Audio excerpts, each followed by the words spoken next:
¿Qué tal amigos de GPS Informativo? El día de hoy estoy muy contenta de estar aquí con un invitado muy especial, un actor, un narrador, cuentacuentos. Rodolfo Ornelas, ¿cómo estás? Gracias, Aileen. Un gusto enorme estar aquí en su espacio de GPS informativo. Gracias. Venimos a preguntarte un poquito acerca de tu historia, ¿no? De dónde nace esta inquietud de querer interpretar personajes, empezar con la carrera de artística y todo esto. ¿Dónde nace esta inquietud? Nació a lo mejor estando yo muy chico, porque cuando estaba yo viviendo en el pueblo en donde nací, en Sonora, me tocó ver varias obras de teatro que llevaban para niños. Y yo me acuerdo que eran una fascinación completa para mí. No era un gusto nada más como cualquier otro. Era realmente algo que me volvía loco. Cuando estaba en la secundaria ya surgió en mí la idea y la inquietud de pertenecer a un grupo de teatro en San Luis Potosí. Y fue cuando entré a estudiar con el maestro Alejandro Galindo Medina y fue donde empecé a desarrollar un poquito más bueno, no un poquito, mucho más el gusto y la curiosidad por eso que llamaban teatro. Posteriormente, pues ya yo me di cuenta, pasando la secundaria, que aquello era una carrera y que aquello podía ser una forma de vida, y fue cuando tomé la decisión, ¿no? Basado en la convicción de que quería hacer eso, quería ser actor. Ahora vamos a hablar un poquito sobre una propuesta que se me hizo muy interesante, que ahorita estás trabajando con el canal de YouTube, que es como ahorita sabemos que los niños están de verdad que al pie del cañón con la tecnología, muchas veces hasta más que los papás. ¿Dónde nace también el proyecto de cuentacuentos como tal en YouTube? Bueno, lo que sucedió con el canal fue que tuve la enorme fortuna de que me buscaran de The Anglo-Mexican Foundation, que es una fundación que está en la Ciudad de México, para contar dos cuentos para un curso de verano que ellos tenían en línea debido, por supuesto, a las circunstancias. Entonces, pues fue donde primero llegó una premisa nueva para mí, que era, vas a contar un cuento, pero ahora a través de un video.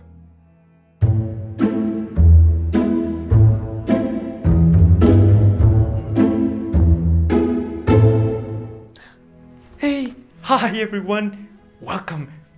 Today we are in a library, so we have to be quiet. Yo lo que quise hacer fue no irme por poner una cámara enfrente y contar tal cual el cuento a los niños, y tan que quedara el trabajo ahí, sino que yo quería realmente armar una cápsula de cuento en donde se conjuntaran distintos elementos que funcionaran para que el niño pudiera entender la historia que estaba viendo, y no solo entenderla, sino que todos estos elementos ayudaran a que el niño se relacionara con los personajes, se relacionara con la historia. Y fue así como llamé a un amigo mío, que es como mi hermano, Gonzalo de la Torre, para que me ayudara con la planeación de estos cuentos y a grabarlos. Lo que sucedió es que nos encontramos, Gonzalo y yo, con una experiencia padrísima y muy disfrutable al hacer estos cuentos. Entonces, claro, por un lado, yo seguía haciendo una actividad que me fascina, como lo es contar cuentos, pero al mismo tiempo estaba disfrutando un proceso con un hermano, y además con literalmente mi hermano que actúa en varios de los cuentos, Juan Pablo Ornelas. Tomamos la decisión de repetir la experiencia, entonces grabamos un tercer cuento y así fuimos grabando varios cuentos hasta conformar el repertorio que actualmente está en el canal de YouTube. El canal afortunadamente ha sido una manera de seguir compartiendo los cuentos y seguir compartiendo de alguna manera un proceso de creación con el público. Fue así como lo armamos. El canal se llama Storytelling Time con Rodolfo Ornelas y el canal continuará. Sí, de hecho, digo, como tú mencionas ahorita, creo que la situación con la pandemia del COVID ha movido todo a un formato mucho más digital o completamente digital. Entonces, creo que es muy interesante todo lo que estás haciendo y me parece una excelente idea lo del canal. Digo, realmente el entretenimiento y el teatro y las artes escénicas son una de las áreas que más ha sufrido a lo mejor con la pandemia del COVID, ¿no? Por lo mismo de que las aglomeraciones y los teatros muchas veces han cerrado, los teatros comunitarios, y se me hace una estrategia muy buena. De hecho, quería preguntarte cómo te fue en tu experiencia ya después de 4 funciones, de Cinco funciones. 5 funciones de Romeo y Julieta. ¿Qué tal? ¿Cómo te fue? ¿Cuál fue tu experiencia? ¿Qué opinas? Fue toda una experiencia completa porque, como te lo comentaba con el canal, estamos, yo creo, encontrándonos con formas completamente nuevas de trabajar, de encontrarnos con el público, que finalmente eso es una de los elementos, si no es que el elemento fundamental para que suceda el teatro, ¿no? Que hay un público que respira el mismo aire que el actor. Y aquí, por supuesto que eso no sucede. Entonces, eh, ya estamos trabajando a través de una cámara. Y en el caso de Romeo y Julieta sucede algo muy particular, que es que Romeo y Julieta estaba pensado para hacer un montaje en teatro, de manera presencial, no para estar trabajando con una cámara enfrente.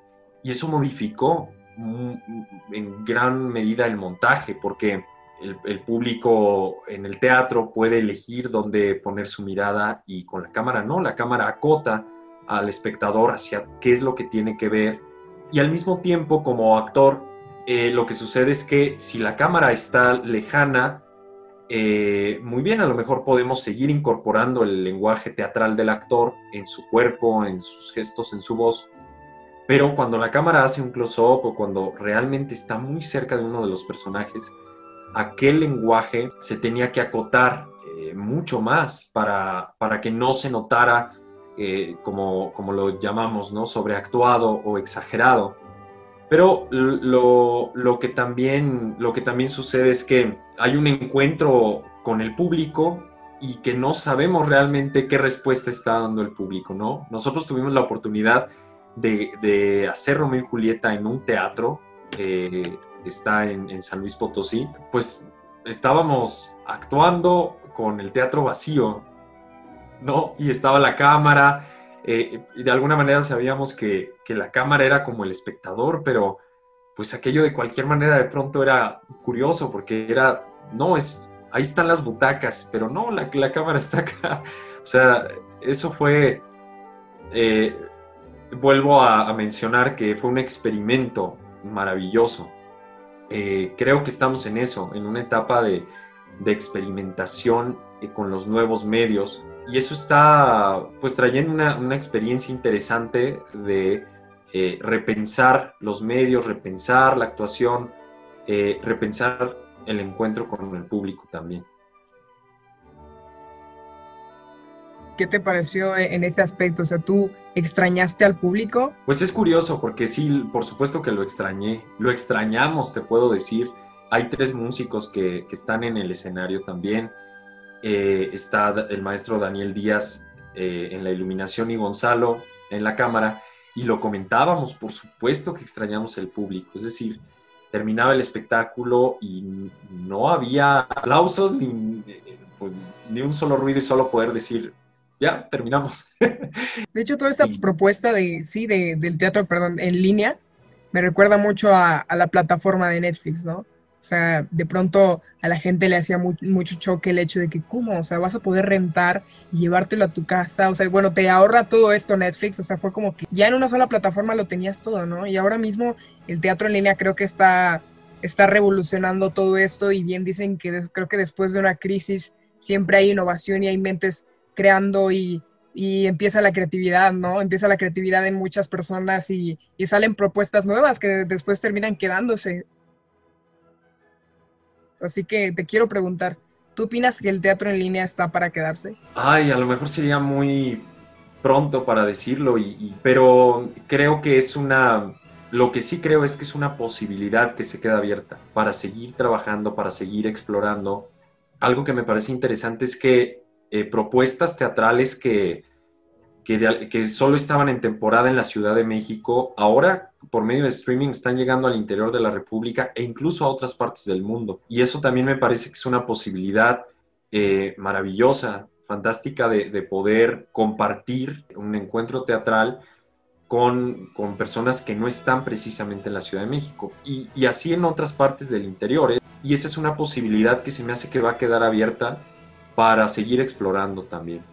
Claro, me parece que el teatro en línea es un puente, sin duda alguna, ¿no? Y estrategias como esta hacen que no se pierda la esperanza y no se pierda a lo mejor este sentido de, no sé, de entretenimiento, de traer el entretenimiento a casa. La verdad es que es muy interesante todo lo que está pasando ahorita. Digo, después de una crisis siento que hay siempre una revolución. Pero Rodolfo, muchísimas gracias por la entrevista. La verdad fue un gusto poder platicar contigo, que vienes después de 5 funciones, ahora sí, de Romeo y Julieta.